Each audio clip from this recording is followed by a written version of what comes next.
복음이 현재 여러분에게 기쁜 소식이 되고 있나요? 저희가 주일을 연휴지만 어떻게든 이렇게 구별해서 모이는 이유는 뭡니까? 일단 여러분 다 동의하실 겁니다.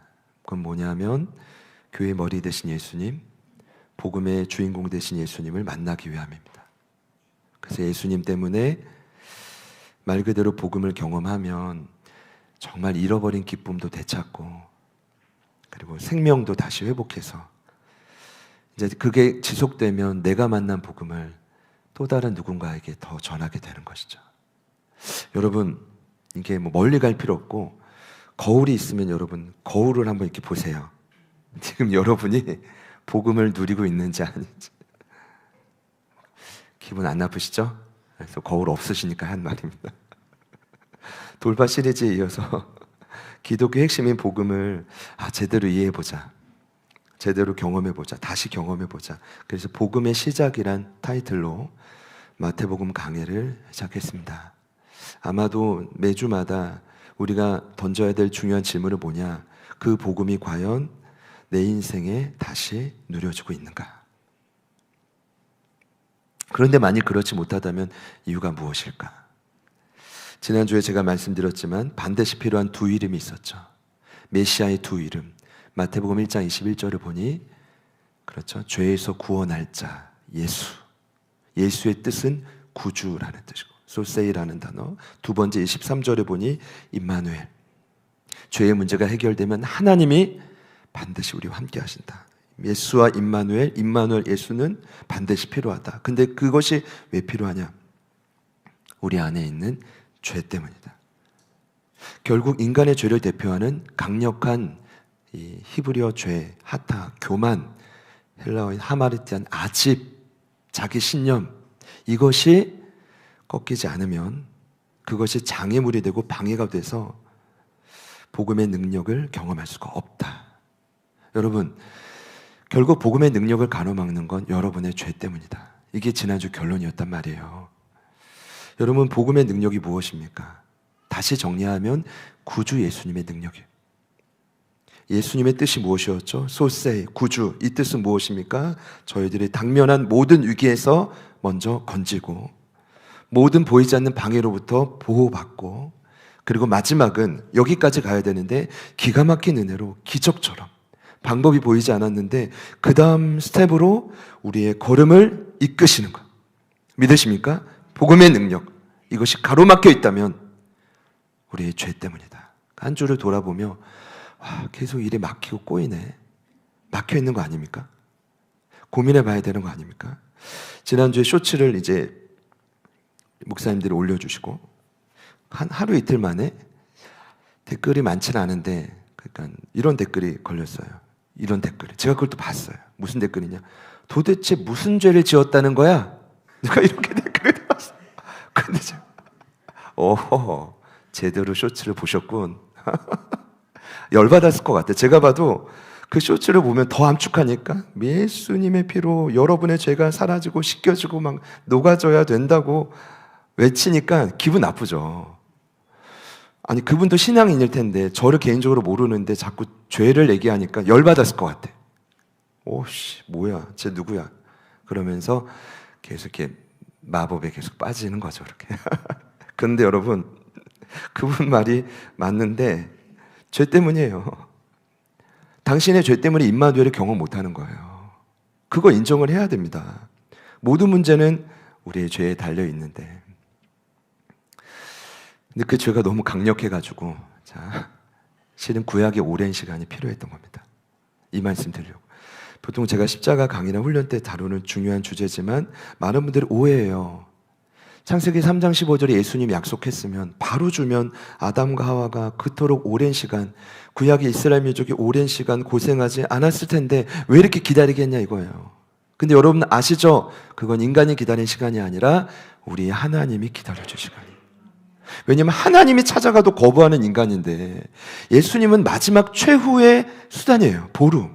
그러니까 예수님마저 거부하면 방법은 없어요. 이해되십니까? 그러니까 여러분이 기억하셔야 돼요. 돈으로 안 돼요. 문제가 해결이 안 돼요. 좋은 집차 쇼츠에 나오지만 안 된다고요.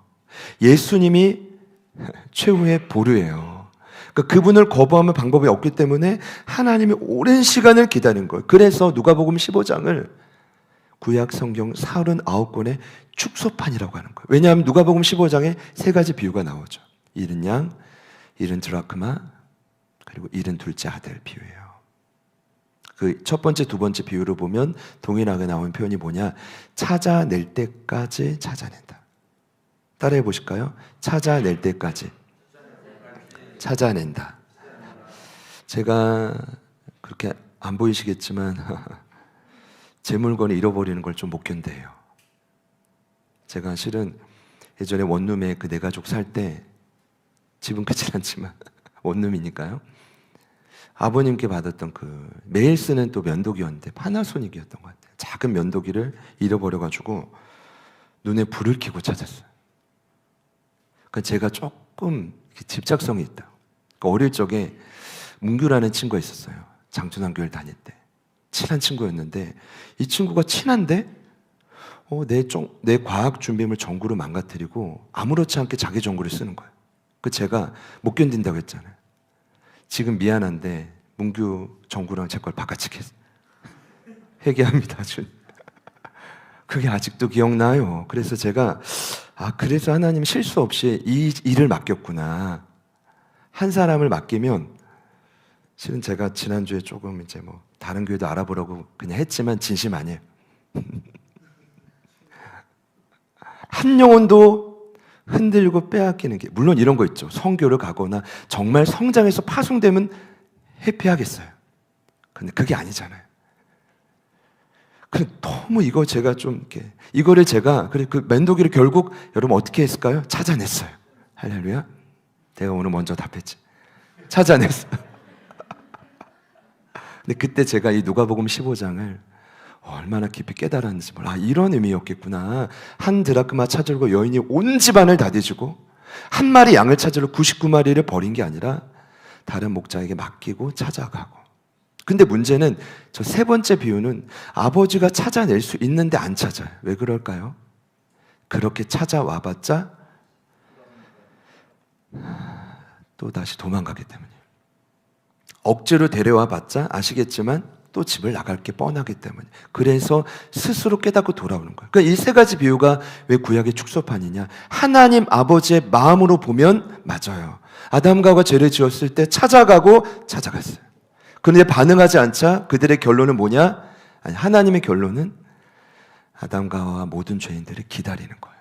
그것도 그냥 기다리는 게 아니라 수많은 십자가 예표를 구약 성경에 기록하셨어요. 그리고 예수님이 탄생한 거, 오늘 본문에. 그런데 문제는 뭐냐?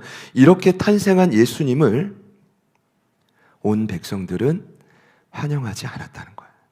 아니, 환영하지 못했다. 그 반응이 3절에 나옵니다. 헤롯 왕과 온 예루살렘이 듣고 소동한지라. 나오죠? 유대인의 왕을 찾아 동방에서 박사들이 와 질문해요. 여러분, 동방의 박사들이 왔다는 것, 자 보십시오. 잘 오다가 왜 왕의 궁전으로 왔냐? 당연하죠. 그토록 소중한 메시아가 이 땅에 인류의 구원자가 날 것이다.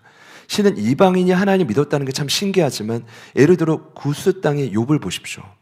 그는 이방인이지만 동방의 의인이었습니다. 하나님이 인정했잖아요. 그러니까 그렇게 믿었다고 봐요.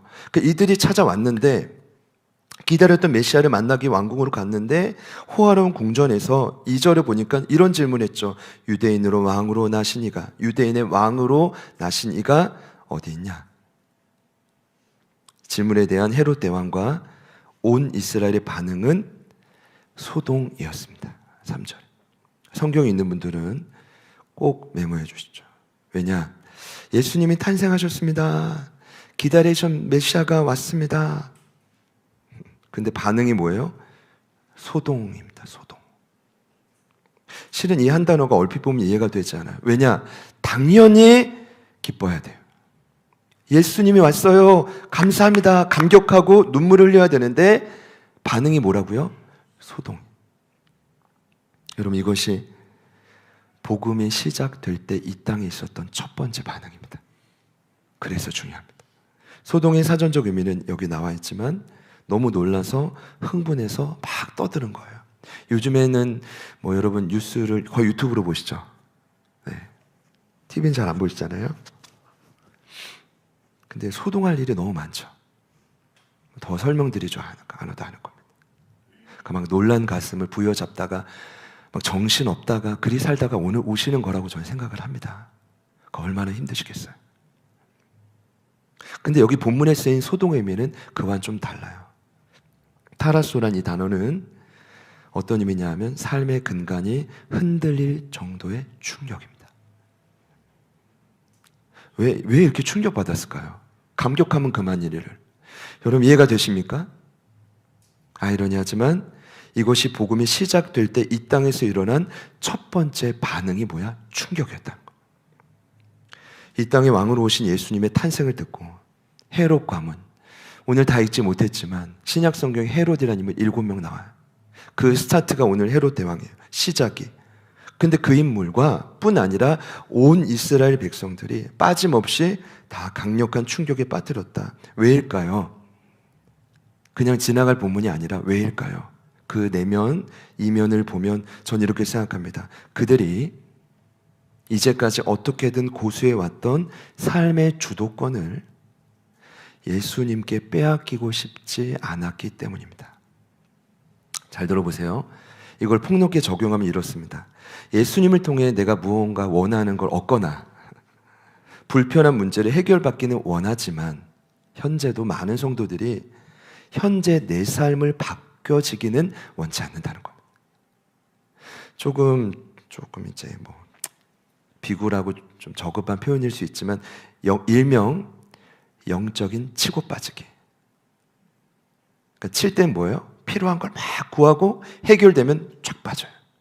그러니까 찰나의 도움은 주님께 원해요. 당신이 구주라면서요, 도와주십시오, 응답하십시오, 채워주십시오 라고 말하지만 지속해서 주님과의 만남과 통치는 거부해요. 그러면 이런 반응이 나옵니다. 이 반응이 지속되죠. 우리 헤롯 대왕부터 보면 그분은 원래 블레셋 아스켈론 지방에 태어난 이방인입니다.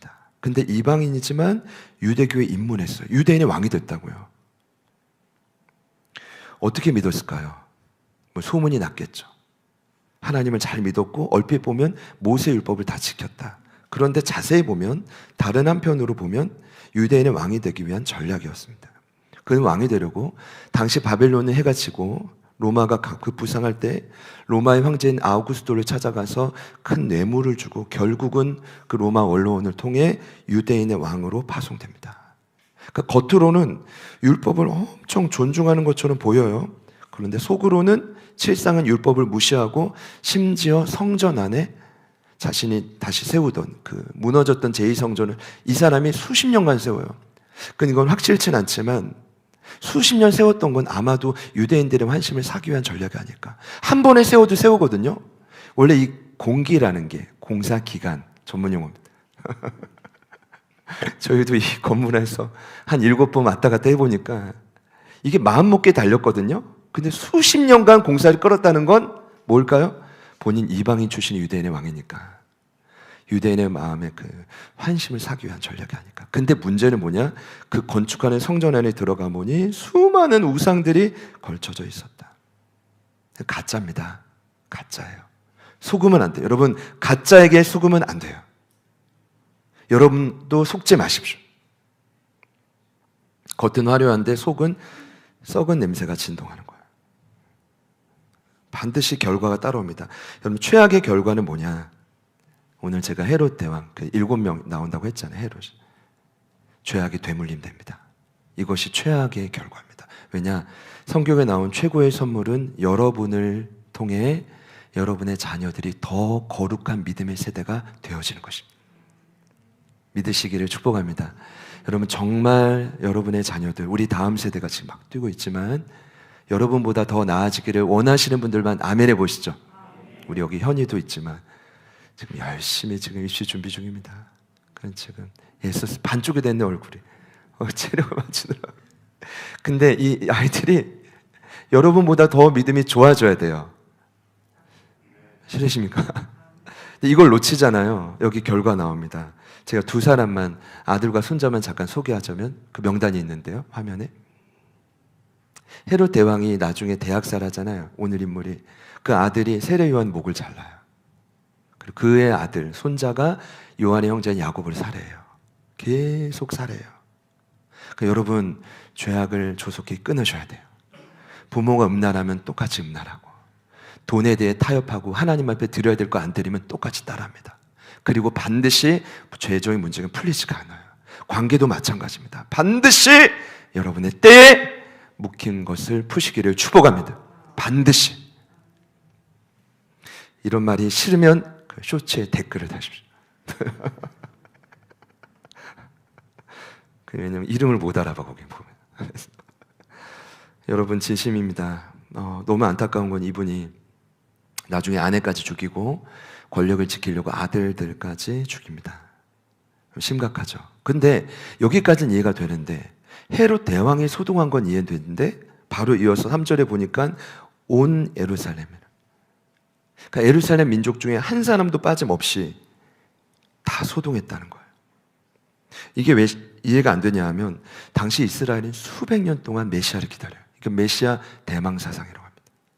특히 다윗과 같은 강력한 왕이 와서 우리를 다시 부유하게 하고 로마의 압제로부터 자유케 하고, 그런 메시아가 올 거라고 믿었기 때문에 동방의 박사들을 통해 유대인의 왕 메시아가 났다는 얘기를 들으면 기뻐해야 됩니다.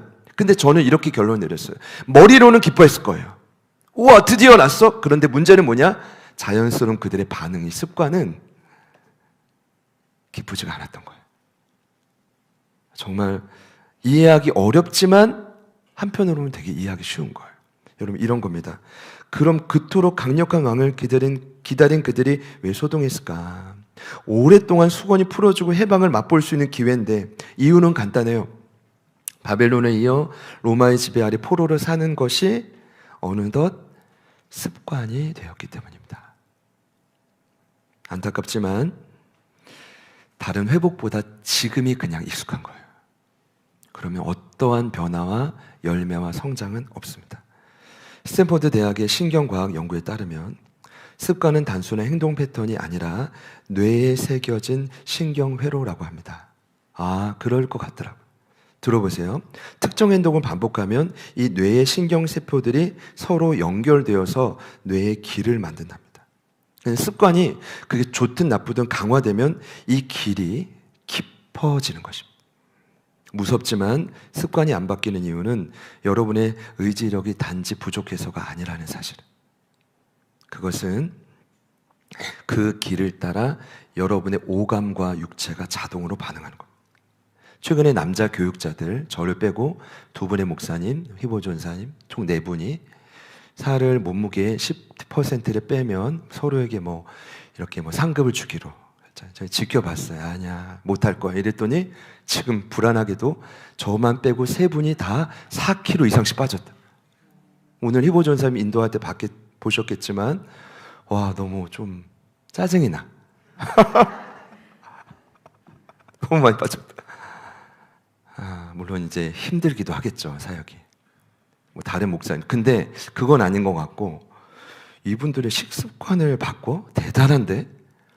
이분들은 이런 거예요. 뭐 하나라도 하면 잘하잖아요. 그분들은, 저는 이렇게 해서 하나를 잘하잖아요. 그럼 다른 것도 얼마든지 잘할 수 있어요. 옆에 있는 분들께 한번 축복해 보시죠. 그래서 잘할 수 있는 거예요. 여러분, 한 가지라도 있지 않아요? 있다고 해주세요. 한 가지라도 온라인으로 예배하시는 분들 있잖아요. 그죠? 한 가지라도. 그러면 제가 볼 때 다른 것도 돌파가 되는데, 근데 문제는 이스라엘은 수백 년을 그렇게 산 거예요. 포로로 끌려다니고 누군가의 지배를 받고 수많은 우상이 끌려다니고 본인 주체 사상이 없어요. 주체적이지 못해. 그러니까 더 이상 바꾸지가 않아요. 이게 참 바꾸고 싶지 않은 게 무서운 게 뭐냐? 아무리 복음이 갇힌 자를 자유케 합니다. 눌린 자를 해방시킵니다. 눈먼 자를 보게 할 겁니다. 외쳐도 변화 자체가 그냥 싫은 거예요. 무섭죠.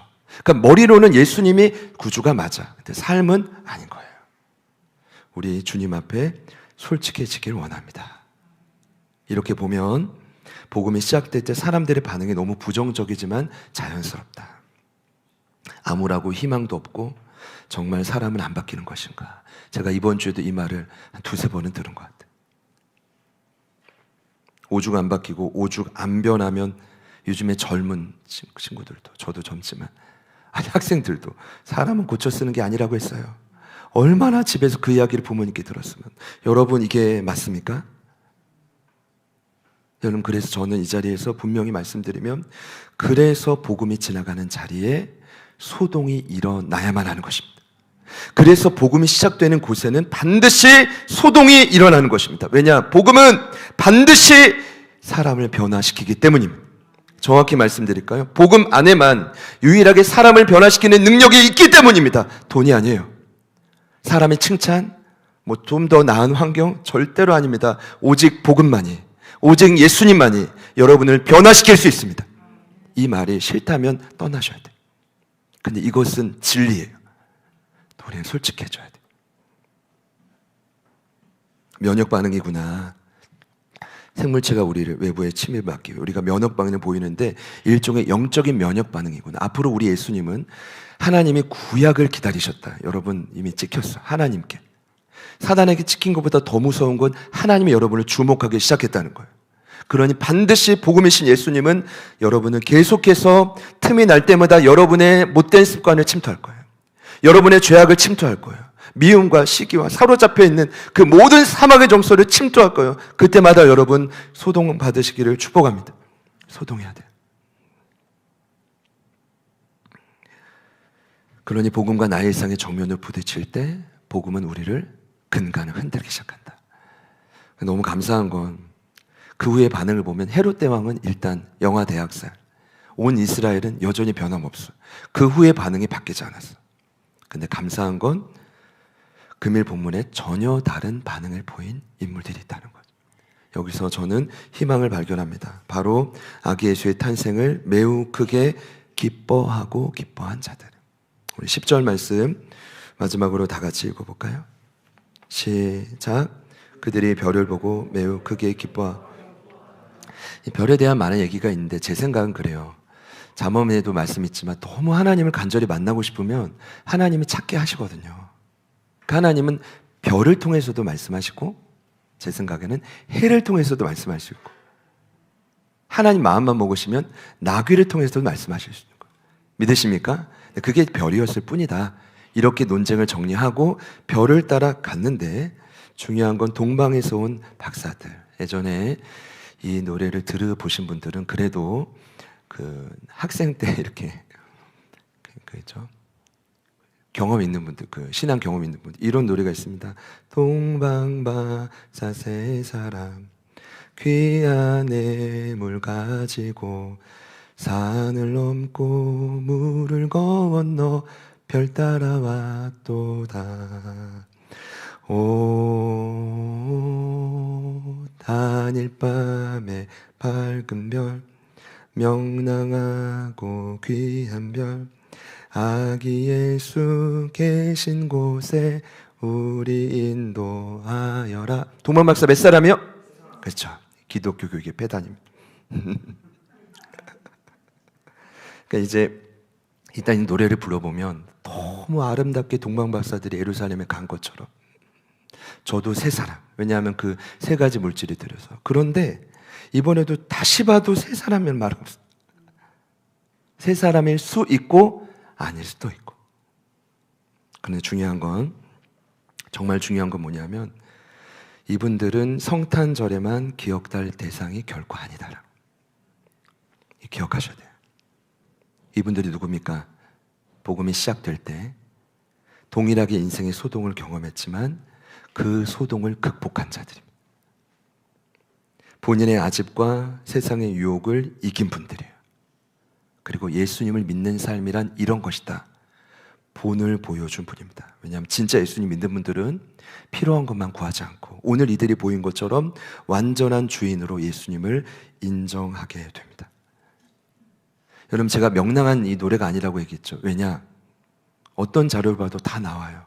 그는 그들을 바벨론의 후예라고 봅니다. 바벨론 이미 해가 졌고 로마가 급부상했지만 그렇게 보면 어쩌면 헤롯과 같은 뿌리일 수도 있는데 어찌됐건 그들은 본국이 어디였냐면 파르티아 제국의 고위 관직자들이었다고 합니다. 이걸 왜 말씀드리느냐?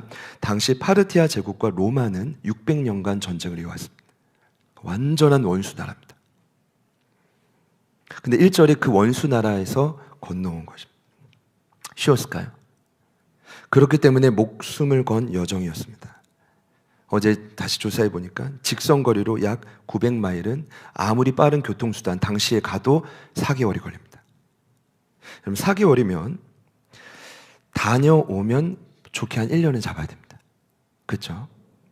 동방의 박사들은 왕을 돕는 요직에 있었다고 합니다. 그럼 보세요. 제가 상상해 봤더니 일단은 누굴 설득해야 되냐면 1년 갔다 오려면 본인의 마음을 설득해야 돼요. 아무리 메시아가 좋아도 내 마음이 동요가 안 되면 못 따라가, 이 길은.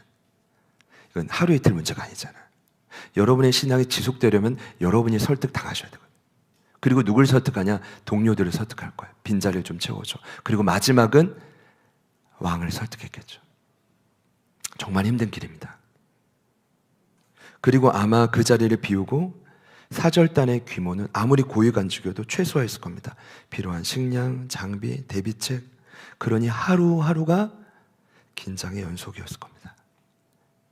명랑하게 부를 노래가 아니라 그들이 파르티아 제국에 떠나 오늘 로마가 다스린 유대 땅에 온 것은 생명을 건 여정이었습니다.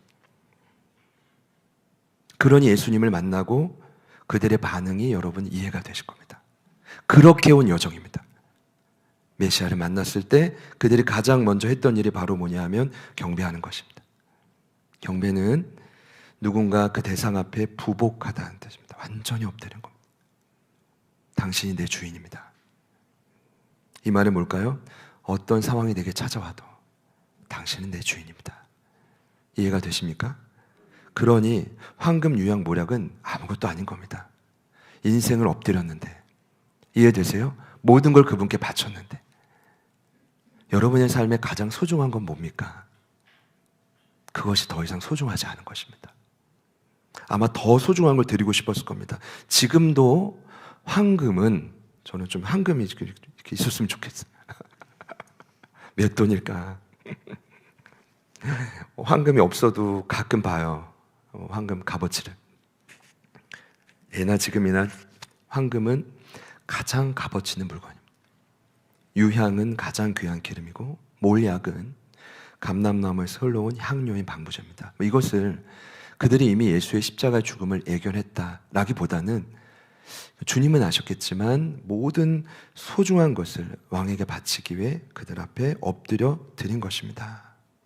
이렇게 왔기 때문에 이것이 바로 기다리던 메시아를 만났던, 진짜 왕을 만났던 동방 박사들의 믿음의 태도입니다. 엎드림, 가장 소중한 것을 드린 것입니다. 말씀을 맺을 텐데요, 그들은 비록 유대인은 아니었지만 이방 땅에서 하나님을 믿고 심지어 자신의 삶을 뒤흔드는, 소동케 하시는 예수님께 자신의 남은 인생을 맡긴 자들이다. 이해되시죠? 이제 훗날 그들이 기가 막히게도 고향으로 돌아가서 뭘 했을까요? 수많은 기록에 의하면 그 파르티아 제국에 엄청난 부흥이 일어났다고 합니다. 지금도 실은 그 땅은 이란 땅이 됐지만 수많은 선교사님들이 이 동방의 박사들을 기억하면서 이란의 재부흥을 꿈꾸다. 목숨을 건 여정, 돌아온 여정, 메시아를 전했던 순간들, 그 부흥을 지금도 꿈꾸며 회자한다고 합니다. 여러분, 저와 여러분의 인생이 가능하면 헤롯 대왕과 같지 않기를 바랍니다. 저는 충분히 여기서 가짜가 나올 수 있다고 생각하거든요. 온 예루살렘처럼 그렇게 소동만 하고 내 생각에 사로잡혀 그렇게 끝나지 않기를 축복합니다. 가능하다면 이 동방의 박사들이 셋인지 다섯인지 알 수 없지만 그분들의 믿음이 저희들에게 재현되기를 바랍니다. 복음은 인생을 소동케 하는 힘이 있습니다. 여러분이 정말 복음을 내 삶에 수용한다는 건 기억하십시오. 그분의 도우심만 얻고 끝나는 게 아니에요. 영생을 얻고 위기를 돌파하고 모든 유혹으로부터 방해로부터 보호받고 중요하지만 그것이 끝이 아니라 그 복음은 당장이라도 저와 여러분을 바꾸기를 원하신다. 바뀌어주기를 원하십니까? 여러분 그렇게 믿으십니까? 이게 복음의 시작인 네 번째 주차에 드리는 핵심입니다. 아마 이 자리에 강력한 변화를 경험하시는 분들이 있을 것 같아요. 때로는 사람을 통해서, 때로는 환경을 통해서 하나님은 얼마든지 초월적으로 역사하시거든요. 그 변화, 여러분의 삶의 근간을 흔들리는 그 충격들에 여러분 이제 받아들이십시오. 그리고 복음이 예수님이 여러분을 끌어가시는 그 과정으로 잘 순종해 가십시오. 그러면 여러분도 어느덧 끊임없이 복음이 우리를 흔들겠지만, 세상이 여러분을 동시에 흔들겠지만 어느덧 멋진 사람 낚는 어부가 되지 않을까. 나를 따라오라, 내가 너희를 사람 낚는 어부가 되게 하리라. 이왕이면 제가 요즘 한우분들을 생각하면요, 마음이 너무 아픈데 한편으로 감사한 건 정신이 번쩍 들어요. 아, 제대로 살아야겠다. 우린 다 죽음을 향해 달려가고 있는데 이 주어진 하루를 정말 미워하고 판단하고 갈등하고 죄송하지만 이렇게 살지 말고 정말 복음이신 예수님을 따라 사람을 살리는 자로 살아야겠다. 그렇게 살고 싶다. 동방의 박사들죠. 얼마 남지 않지 않았습니까? 여러분의 인생도. 그러면 조금 달라지지 않을까. 그 복음은 당장 우리의 삶을 흔들기 원합니다. 변화시키길 원합니다. 만만치 않지만 복음을 거부하지 마시고 오늘 이후부터 그 복음을 잘 수용하시고 변화되시기를 축복합니다. 우리 같이 한번 찬양하겠습니다.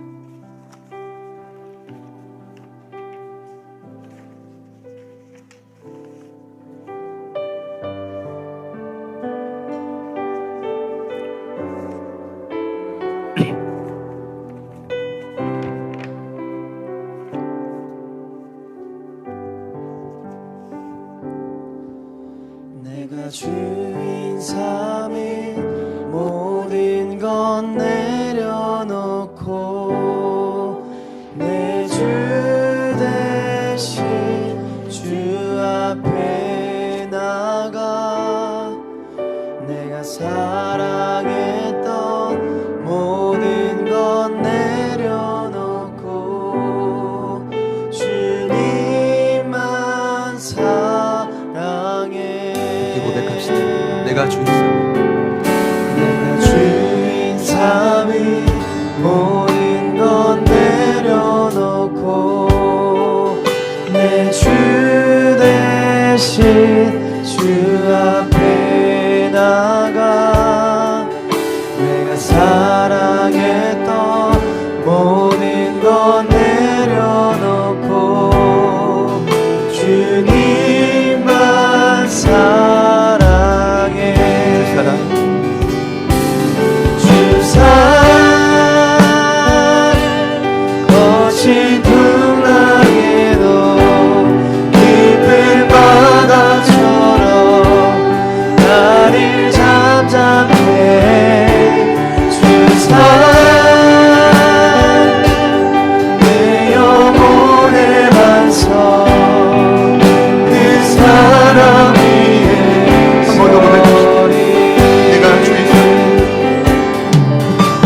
주인 삼위 모든 건 내려놓고 내 주 대신 주 앞에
무엇이 하나님의 뜻인지 분별하는 게 참 어려울 겁니다.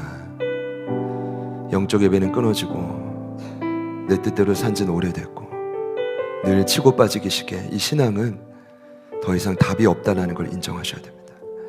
수많은 풍랑과 어려움이 있겠지만 이 시간 우리 함께 기도할 때 복음이신 예수님, 내 삶을 소동하실 때 나를 소동케 하시는 주님 안에 끝까지 머물길 소망합니다. 끝까지 그 길을 예수님만을 따라가기를 소망합니다. 잘 모르지만 동방의 박사들처럼 그 길을 따라가게 하여 주십시오. 그러할 때 반드시 삶에 마주한 모든 풍랑들이 잠잠해질 것이고 여러분 반드시 승리하게 될 것입니다. 그래야만 합니다. 복음은 우리를 소동케 하는 능력이 있습니다. 더 나아가 우리를 모든 위기에서 건지시는 힘이 있습니다. 반드시 그 다음 스텝으로 우리를 반드시 기적과 같이 이끌어 주실 줄 믿습니다. 기대하는 마음으로 우리에게 다가오신 그 예수님을 의지하는 마음으로 내 것을 내려놓고 주님만을 따르겠습니다. 우리 주님 이름 한번 부르시고 우리 간절히 한번 기도합니다. 주님,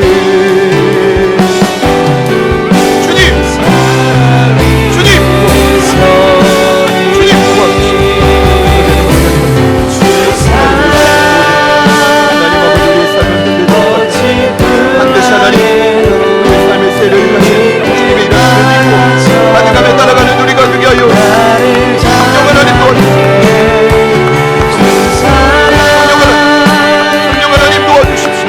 하나님 도와주십시오.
이해하는 것과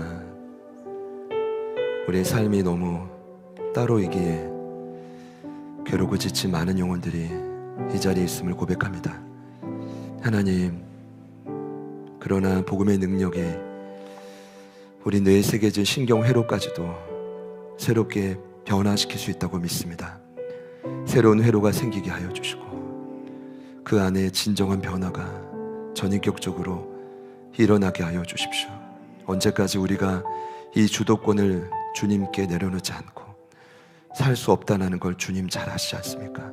그러니 하나님, 아브라함에게 하셨든 모세에게 하셨든 바울에게 허락하셨 그 놀라운 하나님의 긍휼이 오늘 예배하고 근심하는 모든 영혼들에게 임할지어다. 우리를 불쌍히 여기시고 더 이상 헛된 방황을 하지 않게 하시고 주님과 더 가까워짐으로 복음의 능력과 함께 내 인생의 변화되는 역사가 일어나게 하여 주십시오. 동방의 박사들을 통해 그 우상 천지였던 파르티아 제국이 다시 소생케 되며 부흥했던 것을 볼 때 하나님, 내가 속한 가정도, 하나님 나를 부르신 그 모든 사명의 자리도 얼마든지 변화될 수 있음을 믿습니다. 나를 믿지 않고 복음의 능력을 믿으며 변화되기를 사모하며 갈망하며 나가는 이부 예배에 참여한 모든 예배자들, 그리고 많은 영혼들이 이 시간 흩어져 있는데 흩어져 있는 그 모든 자리마다 동일한 결단과 고백들이 일어나게 하여 주시옵소서. 존경하는 손명명 이용섭 캄보디아 선교사님, 하나님, 이 땅의 모든 부와 명예를 내려놓고 달려가신 그 모든 현장마다 파르티아 제국에 있었던 위대한 부흥의 역사가, 동방의 박사들에게 있었던 위대한 복음의 역사가 존경하는 두 분과 섬기시는 모든 사역의 현장에 넘쳐날지어다. 함께 돕는 모든 자들을 붙여주시고 자녀를 허락하신 수영 자매, 병훈 형제, 우리 병국 형제, 솔지 자매, 그리고 할인이까지 온 가정이 복음 안에서 강력한 부흥을 맛보는 남은 한 해가 되게 하여 주시옵소서. 하나님, 우리가 못다한 많은 기도 제목 주님께서 이미 하시오니 이 한 주간 복음의 능력 안에 근심하며 고민하며 살 길을 찾아가는 우리 모두가 되게 하여 주옵소서. 연휴가 근심이 아닌 진정 복음의 능력 안에 기쁨을 누리는 매일매일이 되기를 선포하며 이제는 우리 구주 예수 그리스도의 은혜와 하나님 아버지의 변함없는 신실하신 사랑하심과 성령님의 내주 충만 교통 위로하심의 역사가 내 인생을 흔드는 그 예수님께 모든 삶의 주도권을 내려놓고 따라가겠습니다. 분별하며 결단하는 귀한 예배자들의 그 중심과 삶의 지경 위에 이제 곧 이 땅에서 태어나 숨쉬게 될 우리 사랑하는 축복이와 산모인 우리 담비 간사님, 아빠인 우리 하영 목사님과 믿음의 가정 위에 흩어져 있는 모든 사랑하는 제자들 교회 가족분들, 교우들 위에 지금부터 영원토록 함께 하시기를 간절히 축원하옵나이다. 아멘.